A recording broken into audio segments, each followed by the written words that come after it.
Martes Santo, lectura del Santo Evangelio según San Juan. En aquel tiempo, estando Jesús a la mesa con sus discípulos, se turbó en su espíritu y dio testimonio diciendo: en verdad os digo, uno de vosotros me va a entregar. Los discípulos se miraron unos a otros perplejos por no saber de quién lo decía. Uno de ellos, el que Jesús amaba, estaba reclinado a la mesa en el seno de Jesús. Simón Pedro le hizo señas para que averiguase por quién lo decía.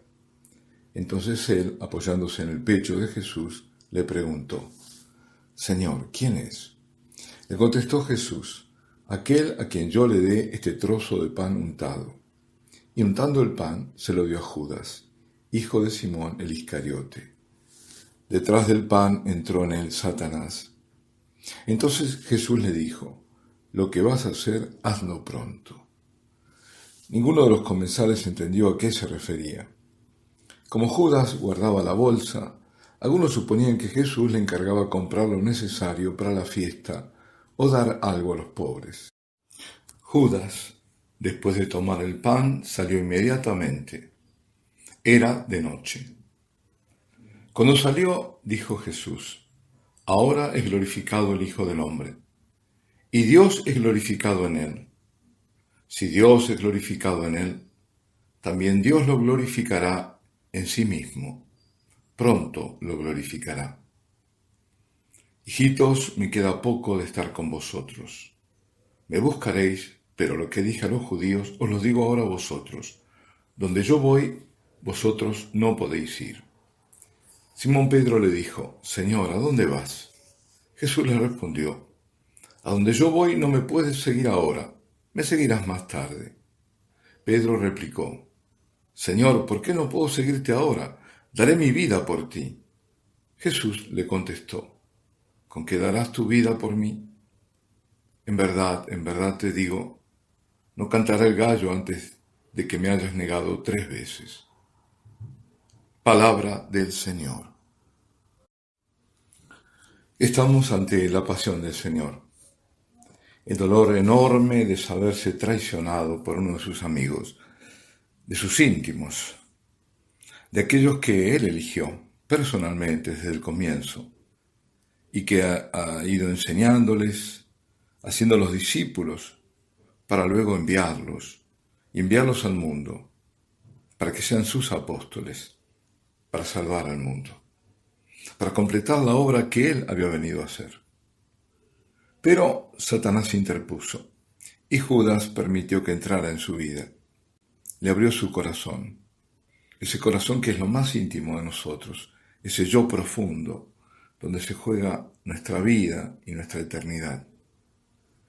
Y finalmente entró.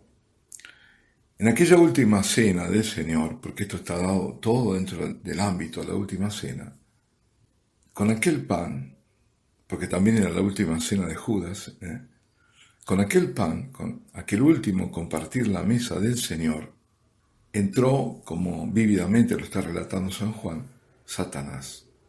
Judas salió inmediatamente para hacer aquello que tenía que hacer, y dice el relato: era noche, la noche de la traición, de la total oscuridad del corazón de Judas, que se sumerge en las densísimas tinieblas del infierno.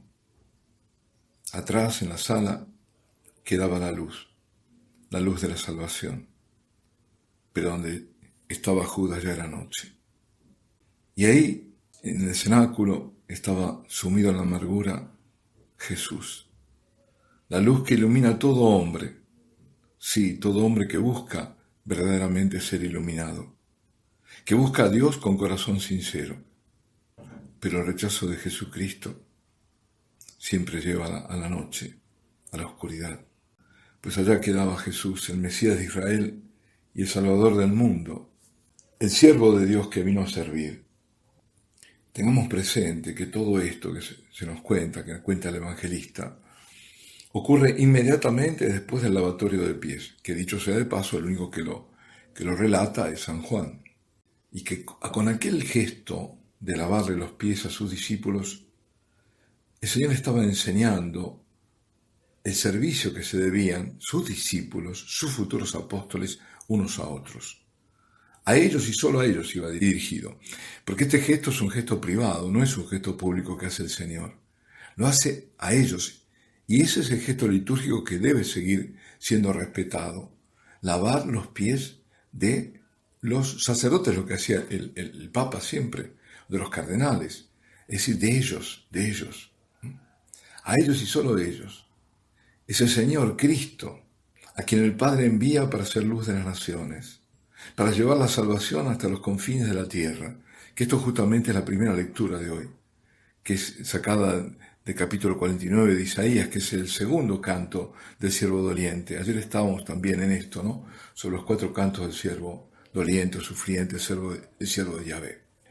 Era poco, dice Dios por boca de Isaías, restaurar las tribus de Jacob, de reconducir a los sobrevivientes de Israel. Y eso es lo que no acababa de entender Judas. El bocado que le da, en esta traducción dice trozo de pan, dicho sea de paso, así llama la Iglesia de Oriente, en griego, a la Eucaristía, bocado, trozo de pan. Digo que ese bocado que le da Judas es signo, pero signo de amor, de predilección. Y se lo da al que él tiene por amigo, que lo va a traicionar. Hay que decir, por otra parte, que el primer bocado en esta costumbre oriental estaba reservado para el huésped de honor. Fijémonos todo el significado que hay detrás de todo esto. Y claro, y uno se pregunta, ¿pero cómo pudo Judas traicionarlo? Entregarlo a quienes lo querían matar, que lo odiaban. Y él sabía que le iba a entregar, que nada bueno le iba a pasar. ¿Acaso en los secretos de su corazón Judas odiaba a Jesús? ¿Y por qué? ¿Por celos a los más íntimos, a Pedro, Santiago y Juan? Eran esos celos tan poderosos que le ocultaban el hecho que él también había sido elegido para formar parte de aquel círculo de 12 discípulos, los más cercanos, porque muchos más eran los que seguían al Señor y que eran discípulos de él. Discípulos, por ejemplo, era Nicodemo, era José de Arimatea, era Justo y Matías. ¿Por qué lo sabemos de Justo y Matías? Todo está en las Escrituras, porque son a quienes echan suerte para ver quién reemplazaba a Judas y recae en Matías. Y había muchos más anónimos para nosotros. Y Judas estaba en ese círculo íntimo. Y Judas estuvo acompañándolo aquellos 3 años, lo escuchó.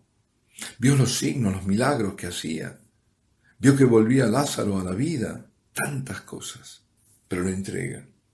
Y ni siquiera lo hace por un valor alto. El precio de la traición son 30 monedas de plata, ni siquiera de oro. ¿Cómo pudo llegar a esto? Y aquí empiezan las conjeturas de siempre, ¿no? La codicia por el dinero. Yo agrego eso también de los celos. El desencanto, porque esperaba que Jesús fuera el rey victorioso, el Mesías político, como lo siguen esperando los judíos, y él querría ocupar un puesto importante, no sabemos. Probablemente esto sí, que esta traición no fue obra de un día, sino que la fue masticando, murmurando, mascullando, digamos, que hubo grietas por las que pudo penetrar el demonio y hacer su obra, taladrándolo por dentro un poco a la vez. De cualquier manera, estamos ante un misterio. También nos dice la Escritura que ante el pecado gravísimo, el mayor de todos que uno pueda concebir, Judas sintió remordimiento. Arrojó las 30 monedas a los jerarcas judíos, los miembros del Sanedrín, y se ahorcó. Estamos seguros, eso sí, que el Señor hasta el último momento trató de salvarlo. Y mucho antes de la traición. Un año, así que se fuera efectiva esta traición, porque un año antes ya se lo había advertido. Había advertido que uno de ellos lo entregaría. Había dicho, yo mismo os elegí y sin embargo uno de vosotros es un demonio. Y poco antes, en aquella misma cena, como comentaba antes, le había lavado los pies. A Judas también. En una audiencia pública, el Papa Benedicto dijo que la traición de Judas ofrece dos lecciones a nosotros. El Señor respeta la libertad del ser humano y espera el arrepentimiento del pecador, porque Él es misericordioso. Y recordaba el Santo Padre que no podemos dar un juicio definitivo acerca de qué pasó tras la muerte de Judas, porque muchos se preguntan, ¿está en el infierno o no está en el infierno? La Iglesia no dice nada. Habría razones, hay algunos místicos que dicen que bueno, que sí, que terminó el infierno, otros no sé. Pero la Iglesia no dice nada, absolutamente nada sobre eso, porque el juicio es de Dios y no está dicho. Se habla de él como hombre de perdición, sí, pero no se sabe.